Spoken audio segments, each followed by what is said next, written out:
और बहुचर्चित शराब घोटाले मामले से जुड़ी ये बड़ी खबर आपको बता रहे हैं। मामले में दोनों पक्षों की बहस पूरी हुई।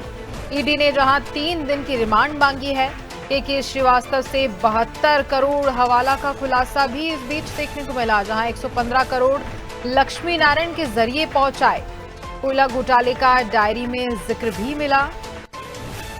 बात की जाए तो जहां 43 करोड़ शराब घोटाले का भी उल्लेख इस बीच देखने को मिला।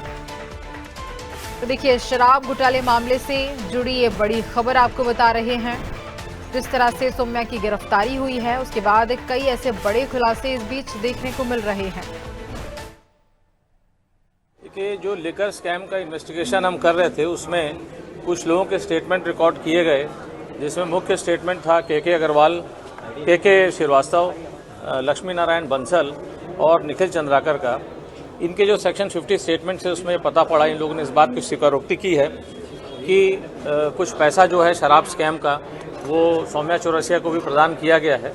पैसा लक्ष्मी नारायण बंसल के द्वारा आया है और उसका जो सप्लाई एजेंट था वो था निखिल चंद्राकर। तो निखिल चंद्राकर ने इस बात को स्वीकार किया है कि शराब स्कैम से रिलेटेड जो पैसा था लगभग 5 करोड़ का, वो खुद लेकर के आया था। और इन्वेस्टिगेशन में अभी तक ये पता पड़ा कि 115 करोड़ रुपया जो है वो टोटल प्रोसीड्स ऑफ क्राइम की प्राप्ति इनके द्वारा की गई है शराब स्कैम से। के श्रीवास्तव ने भी इस बात की पुष्टि करी कि लगभग 72 करोड़ रुपया सौम्या चौरसिया को दिया गया या उसके निर्देशों पर हवाला किया गया है। ऐसी परिस्थिति में हमने और डिजिटल एविडेंसेस का भी आकलन किया, जिसमें डिजिटल एविडेंस में बात निकल के आई कि शराब स्कैम से रिलेटेड जो सिंडिकेट के दूसरे लोग थे, उनसे बराबर इस संपर्क में थी और शराब स्कैम से रिलेटेड पैसों के संदर्भ में उससे बातचीत की जाती थी।